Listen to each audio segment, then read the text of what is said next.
So I picked up this little 3-door dresser. I'm assuming it's a children's dresser from Salvation Army. I couldn't pass it up. It was half off sale day. This is $28. About $28 I can't go wrong. I thought about reusing the hardware, but I'm missing one down here. Now there is something rattled around in here. If it happens to be that piece, maybe I can still reuse it. But at this point in time, we're going to take the hardware off. And there's drawer liners in here I'm going to rip off. What's also interesting about this little chest is there's a bonus. It comes with a supply of diapers. How nice is that? So I'm going to take all the hardware off. This is solid wood. It's really nice. So dovetail drawers. So here we go. Well, now that I have the hardware off, I need to get the drawers out. As you can see, I'm really struggling. They just aren't coming out. I finally figured out that there was a tab underneath the drawer. I've never seen this before, but it's a little white plastic tab, and there it is. And it's really inconvenient. I don't know if these were initially installed to prevent the drawers from sliding out when it's being moved, but in the end I did not reinstall these tabs because they're just a pain. The client didn't want them anyway, and so I removed them. So now I just need to number all the drawers. You notice that there's a piece of wood that I found that's off right there. It needs to be glued back on. And we're going to take all these drawers out, we're going to number them, and we'll get that piece of wood glued on, and then we can move on to cleaning. You never know what you're going to find in drawers. Again, much to my dismay, no money. However, I did find 4 bullets.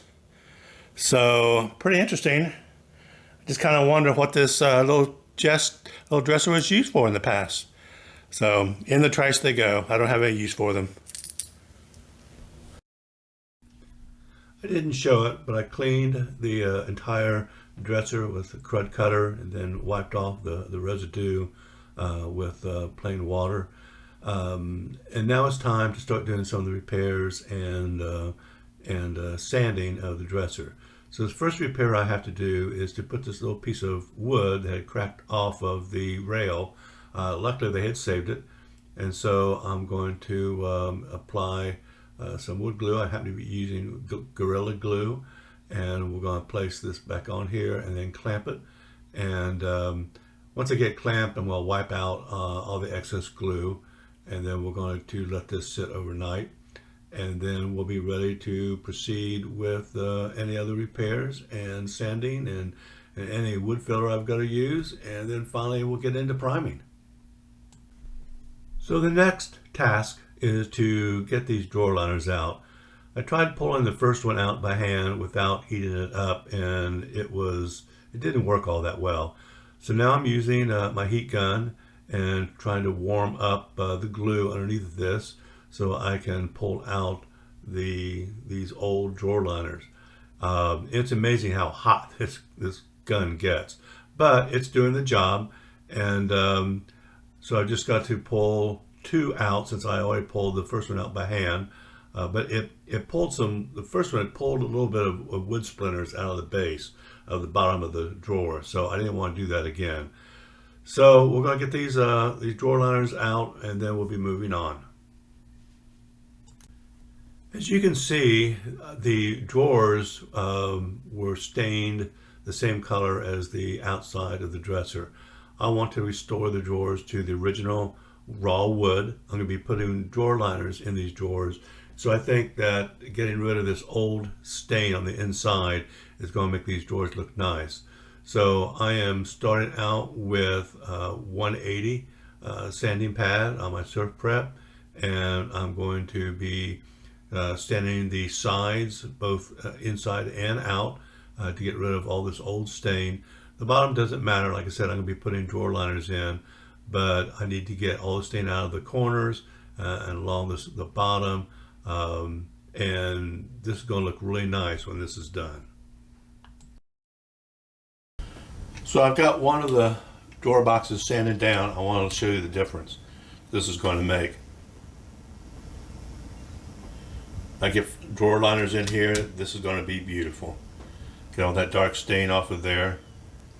So I've done one. I've got two more to do, and then we'll start to address the drawer fronts. I really only intend to scuff sand the whole, except for the drawer boxes, scuff sand the entire dresser because it's going to be painted. But I am going to try to take off the previous top coat, whatever it may be, with my carbide scraper, and we'll see how that goes. And then I'll see what kind of, I got a little imperfection there, one there. So I don't know if I can sand those out or if I'm going to have to fill them. So we'll see what we got here. I could have used a stripper here, but I'm not really necessarily trying to get the previous stain off. I just want to get the top coat off. And so the carbide scraper is fine and it works great. I prefer the carbide scraper or even sanding. I just don't like chemical strippers. So after using the carbide scraper, I'm then going to scuff sand all three drawers with my SurfPrep. I'm using 180 here. Once I get them scuff sanded, I will remove all the dust, and then I will be ready to put on the gel stain that's going to form the base for the distressing. To achieve the distressed look that my client wants, I am going to first apply a base coat of gel stain. In this case, it's Varathane gel stain. This happens to be in the color of Cherrywood. I'm using this just because, one, it's close to what was on the dresser to begin with, and two, I already had it from a previous project. So I'm going to put this down. I'm going to start with the drawers first. This is going to have to dry for at least 16 to 24 hours. And then we will also go on to applying this to the dresser itself. So I'm going to apply the gel stain using a foam brush. I could have used a regular brush for this, but I just happen to have a foam brush handy, and I decided that's what I was going to use. So first of all, just get it on the drawer face, and then once it's all on the drawer face, we will start to wipe it down, and you just wipe it down until you like what you see, and you got most of the stain, so it's covering it evenly. And so you just don't want to leave a lot or hardly any gel stain on the piece of wood, because it's going to take forever to dry. So you want to get most of it wiped off. Just like the door fronts, I'm also applying the gel stain to the rest of the dresser. I will first do the base and on the sides, and then I will also do the top. So the entire dresser will have this Cherrywood gel stain applied to it. Okay, I'm going to apply the first coat to this drawer base. I am using, in this case, Sherwin-Williams acrylic latex in a matte finish. It's in the color of Peppercorn, and I'm going to brush this on instead of spraying it, and we're going to see how this turns out. Since I've never painted over gel stain before, I'm going to brush on this first drawer face just to make sure that I'm not having any problems. And as it turns out, I am having problems. The paint is not adhering. You can kind of see there was a little bit of bubbling up there. So I wiped it all off. I'm going to seal it with a matte polyurethane, and hopefully, once that dries, we're going to try it again, and that will allow the paint to adhere. So while the polyurethane is drying on the door faces, I'm going to lightly sand at a lower speed on the SurfPrep the entire dresser, just to make sure they're smooth. And we're going to do the sides, we're going to do the top, and then I'm also going to apply the same matte polyurethane to the dresser so that the paint will adhere. Now that the polyurethane has dried, I'm going to spray the drawer fronts instead of hand painting them. It's always a lot quicker to spray. I really wanted to hand paint that first one because I wanted to see if the paint was going to adhere or not, and as we know, it didn't. So I had to apply the polyurethane on top to seal it, and then we'll go back and spray it, probably 2 coats at least of paint, and then we'll move on to the dresser. Okay, I got the first coat on the drawers. Actually, I painted this drawer by hand, so that's the second coat on him. I need to put on another coat. I love this sprayer. It's so much easier than the Graco. So we'll see how it turns out though. All right, let's go let this dry for about 4 hours. So I sprayed 2 coats of the base coat on the dresser, and as soon as this is dried, I'm going to start the distressing process. So the client wants this lightly distressed, only in a few places. So I'm taking a used 180 to 220 sanding pad, a SurfPrep sanding pad, and I'm going to be sanding off the finish in a few places, which should expose the gel stain that I had put down underneath the paint to give it the look that the client wants. So we'll continue this for a little bit, and only in a few places because she only wants it slightly distressed, she says, and we're going to see how this turns out in the end. So I finished distressing the dresser, and this is what it looks like. I will be sending pictures to the client to make sure that this is what she wants, because if she doesn't, then I'm going to have to repaint, or if she wants more. So I'm not particularly fond of distressed furniture, but I think I did a good job on this, and we'll see what the client thinks. But I think once I've got the top coat on and all put together, I think it really is going to be a beautiful piece. So I've already applied the first coat of the polyurethane on the dresser. Now I'm going to sand between coats. It's always advisable to sand between coats of the poly, just to make sure you've got any impurities, dust, anything that may have collected on the first coat, so you can get a really smooth finish. So we'll sand the entire dresser down, top, sides, drawers, and then I will be applying the second coat of poly. So I'm now spraying the second coat of poly on the dresser. I have the Wagner setting at an air pressure of 2 for the poly. That seems to work pretty good. And the flow control is, I have the button set at about halfway between min and max. And that seems to be working pretty well. So I'm going to end up applying a third coat of poly as well, and then it'll be time to apply the handles and we will be done. Well, Houston, we have a bit of a problem. These holes, when I measured them, said were 4-inch pulls. 1, 2, 3, 1, 2, 3, 4. They're not quite. They're a little less than 4 inches. So I'm going to have to try to widen these holes just a tad so that I have some wiggle room on the drawer pulls. Hopefully I don't have to fill and re-drill. So let's see how this is going to work out. So I'm using a slightly wider drill bit than the original holes, and hopefully this is going to be enough. I'm kind of wiggling it just a little bit just to widen the holes. I can't get them too wide or they won't be covered by the drawer pulls. Whoops, lost my drill bit. So I'm hoping that this is going to work, or I've got to fill them all back in and re-drill the holes.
Well, that's going to work, but I've got to fill here a little bit. So